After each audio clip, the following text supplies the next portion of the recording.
Vaya, señoras y señores. What's going on, guys? How are you? Welcome back. It's me, your boy Hebot, coming at you with a quick video.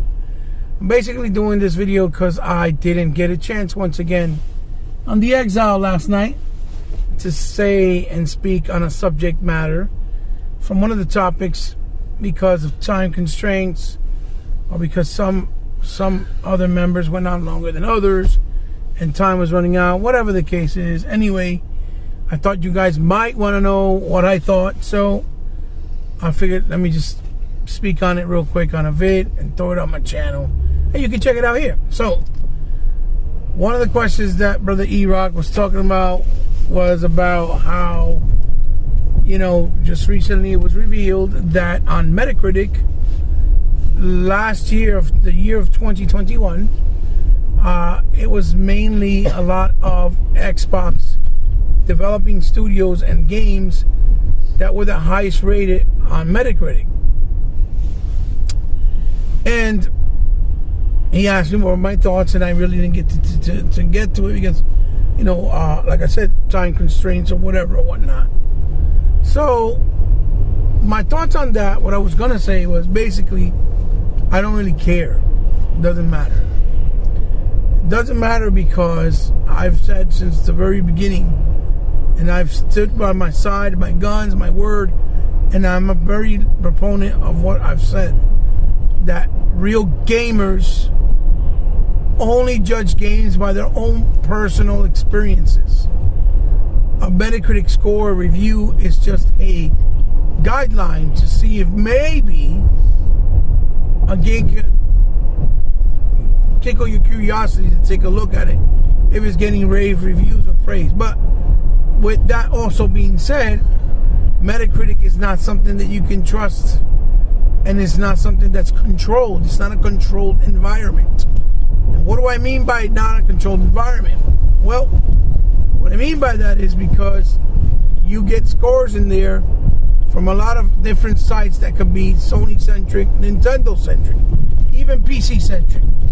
It's very seldom that you'll get a site or two, right, that is more Xbox or dedicated only more to Xbox games. So if you're getting a review from, let's say, PlayStation World, right, and that's the site, they're not going to be as genuine and honest with their reviews and say that something is really 10 or a 9, and they'll just say it's more like a 4 or 5 or a 6, just to hurt the review of that set console in another platform, right? The game itself. And that's why I don't live by it or die by it. See, the PlayStation fan base, a lot of them, they've conditioned themselves that they live by that and they die by that. And eventually, if you live long enough by the sword, you're going to die by that sword. And that's metaphoric, obviously.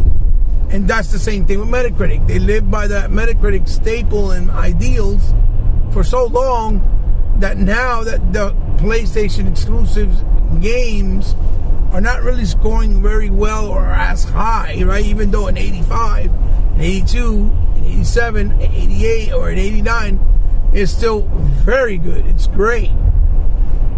But they don't see it that way because they want those perfect 9.5, 9.2s in order to brag and say they got the best in the creme de la creme. So that's the problem with them. But Xbox guys, we really haven't done that since 2013 when Metacritic was started to be used a lot more predominantly, right? Where the whole narrative during that generation was Xbox games are trash. They lack the quality because they're not scoring high on Metacritic. That even our brother and leader, Phil Spencer himself, basically bend over for the minority or the vocal minority to say, yeah, we need to do better, we need to be better, make quality games, when in fact they have been giving us quality games. It's just that for a PlayStation fan base, since it's not on their console as an exclusive, it's not a quality game. Because I've said it many times before, had a game like Rise, Son of Rome, or a game like Quantum came out on PlayStation as an exclusive, the way they did with Control, which Control was nowhere near the level of neither one of those games, they would have praised them like they were the next thing since Jesus' resurrection himself. Or even something like Sunset Overdrive or Record. If that would have been on Nintendo, it would have been very well received with high praises and criticism and reviews, right? So, again, I don't care about it because I know that the minute that things are not going in the favor of, let's say, Xbox and retreat or revert back to, let's say, Nintendo or Sony, they'll be the first ones scoring Metacritic. The Metacritic will be the first one scoring those new games very low on the Xbox, for example, and give the advantage to the PlayStation version. Because that's how they operate. That's how they've been doing it since 2013. And if you go look at all the patterns, you always see it is always the same way. And a lot of that BS also stems from places like Digital Foundry, that they push those narratives like, oh, but look, this game is supposed to be all powerful, but yeah, it had sorry, ladies and gentlemen,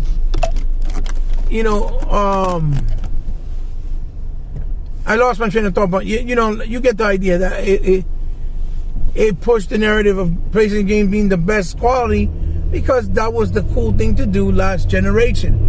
PlayStation games were all #1 top tier, even though they've been doing this since the PS3 with the same structure and familiarity in their games, and they just pushed it like it was different. But now, since they're getting games that are the same way and feel the same, and there's not much difference except for graphics perhaps only, now they're like, oh, it's starting to feel stale because it's the same thing. Which I said that long ago. E-Rock said that, even Unlimited 100. We said that long ago, that if they keep making games the same structure, eventually people are going to start noticing and get tired of it. So I wanted to explain that more detailed and more in depth of why and my thoughts on the Metacritic. Now, the only thing that I would say in which why I like or I appreciate the fact and the idea that games of Xbox games from developers and studios got really high scores on Metacritic is because this works in favor, right, of perception for Xbox and their developers, that a lot of them work hard, well deserved, and then they can get like bonuses for being the highest rated games of that month or that year, or even if they win game of the year, things like that, through Metacritic. And game scoring high and at a good price allows these developers to get these bonuses and these paychecks for bonuses for them to grow and hire more people and becoming better and better every time they make a new title. So, that's why I appreciate Metacritic, giving high scores, if for anything else or for any other reason, because it helps developers look good, get bonuses, and it gives a good perception for Microsoft that, to be quite honest, it's been well overdue for a long time. But for me, as a gamer personally, myself, Metacritic is as much as not it being existing or even being there, because I will never play a game. And I used to do that back then, back in the day, reading my GamePro, Gamers Republic, you know what I'm saying, Nintendo Powers, Sega Vision magazines. Back then, even when I read those magazines, I did the same thing. If I saw a game got a good score, even though there was more credibility back then anyway, and there was more integrity with the gaming industry as a whole, with those reviewers and developers, and game reviewers that worked at different sites back then anyway. And so it's a whole different animal in that sense as well. But I used to read a score. If it was high or good, When the game came out, I would try to rent it, would try to buy it, and see how it would be. And if it was good, I would praise it. If it wasn't, then I would say, well, you know, I guess it got high scores, but I really didn't like the game. I didn't find the appeal in it.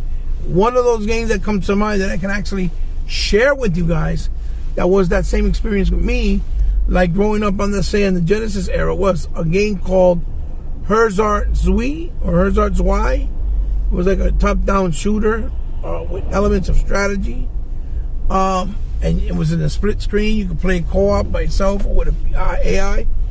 And that game got scores that were high, but I hated the game. I thought the game was too invested in the strategical elements, the sophisticated elements, rather than just the gameplay and fun factor created for the game, for the player, right? So again, that's an example I can think off the top of my head that it worked in favor, right, of the gamers, but in reality the game scored high, but I felt the game was weak. Really didn't enjoy it. So yeah, you know, I hope that example kind of gives you an idea of what I'm saying. But it's few and far between, like I said. So again, guys, look, I'm extremely tired. I have to go home and get some sleep, get a nap. Don't feel well. So let me know what you guys think down in the comments below about my thoughts. I apologize I couldn't do it last night. Like I said, it's a lot of minds, a lot of like minds in one show. And, you know, we got wonderful people and a new member with Others Inc. that are very well spoken, very passionate, very knowledgeable in the gaming space as far as the culture of gaming. So for all of us to extend that hour and a half, that 2 hours, and the fact that we all like to speak a lot, you know, we could be long-winded sometimes, even though it's in a good way. It's going to be impossible. And I tried to explain to my brother E-Rock to maintain the show within 1 hour and a half or an hour and 20 minutes, because there's just too many like minds, right? And that's just, it is what it is. Too many like minds, too many wise men, and we're all older gamers that have been doing this since the 70s, 60s. You know what I mean? So with this format, just, you know, I can at least sit down and talk a little bit more with you guys and let you know when I miss out and I can't give my thoughts. Give me a thumbs up if you liked the video. Give me a thumb down if you didn't. Share it with someone you think might like it. As always, thank you for all you that continue to sustain my channel and share it and come back and keep on giving me love. Without you, the channel would not be sustained, would not mean anything. For those of you that are new to the channel that like what I'm doing, welcome. Thank you for stopping by. I'm very humbled. I really appreciate it if you subscribe. It means the world to me, because I know you don't have to, but since you did, remember, I consider you now part of mi familia. And as always, guys, you guys can find me on social media, on Instagram under C_respect, on Twitter under The Most Powerful Gaming Historian, on YouTube under Hebot, on Xbox Live, and on Nintendo Switch, Hebot 8, on the PlayStation Network under alffellfromsky, obviously on the Exile, on the Alpha, on the Day One podcast with my brother 100, whenever I get an invite or I can join. On We Got Next when I'm able to do it, because I'm in good health and have the time. And you can also, as always, find me also on Twitch when I stream under he_8.